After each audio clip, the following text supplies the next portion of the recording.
আজ আমরা এখানে সমবেত হয়েছি আমাদের মহান মাতৃভূমির ৭৭তম প্রজাতন্ত্র দিবস পালন করতে। প্রতি বছর এই দিনটি আসে এবং পতাকা উত্তোলন করি, জাতীয় সঙ্গীত গাই, কিন্তু আমাদের অনেকের মনে প্রশ্ন জাগে, কেন এই ২৬শে জানুয়ারি? ১৫ই আগস্ট আমরা স্বাধীনতা পেয়েছিলাম, তাহলে আবার এই দিনকে আলাদা করে প্রয়োজন কেন হলো? আর কেনই বা সংবিধান চালু করার জন্য বছরের অন্য কোনো দিনকে বেছে না নিয়ে এই ২৬শে জানুয়ারি তারিখটিকেই বেছে নেওয়া হলো? ২৬শে জানুয়ারি এই দিনটির গুরুত্ব বুঝতে হলে আমাদেরকে পিছিয়ে যেতে হবে সেই ১৯৩০ সালে। তখন দেশ পরাধীন, ব্রিটিশদের অত্যাচার চরমে। ১৯২৯ সালে ডিসেম্বর মাসে লাহোরে পণ্ডিত জওহরলাল নেহরুর সভাপতিত্বে জাতীয় কংগ্রেস এক ঐতিহাসিক অধিবেশনে বসে। সেই অধিবেশনে কংগ্রেস ইংরেজদের কাছে আর কোনো আবেদন নিবেদন নয়, বরং পূর্ণ স্বরাজ বা পূর্ণ স্বাধীনতার দাবি তোলে।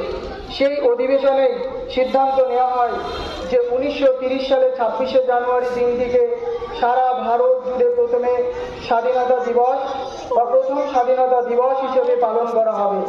ঠিক সেই মতো ১৯৩০ সালে ২৬শে জানুয়ারি রাবি নদীর তীরে তেরঙ্গা পতাকা উত্তোলন করা হয় এবং ভারতবাসী শপথ নেয় যে যতদিন না ইংরেজদের দেশ থেকে তাড়ানো যাচ্ছে ততদিন সংগ্রাম চলবে।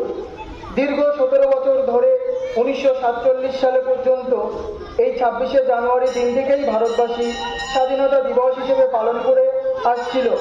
কিন্তু ১৯৪৭ সালে যখন আমরা স্বাধীনতা পেলাম, সেই দিনটি ছিল ১৫ই আগস্ট। ফলে ২৬শে জানুয়ারি কিছুটা ম্লান হয়ে যাওয়ার আশঙ্কা তৈরি হলো।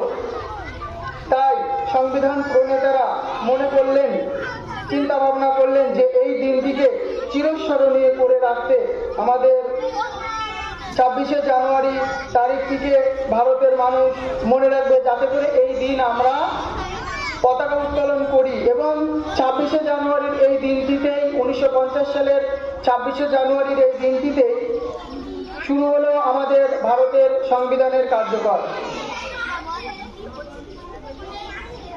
তাই ১৯৫০ সালে ২৬শে জানুয়ারি ভারতের সংবিধান কার্যকর হয়, যা ভারতবর্ষের নীতিসমূহ, গঠন ব্যবস্থার সর্বোচ্চ সাংগঠনিক আইন।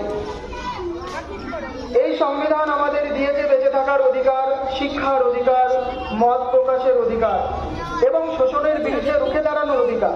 কিন্তু মনে রাখা বেশি জরুরি আমাদের কর্তব্যগুলো। আমরা কি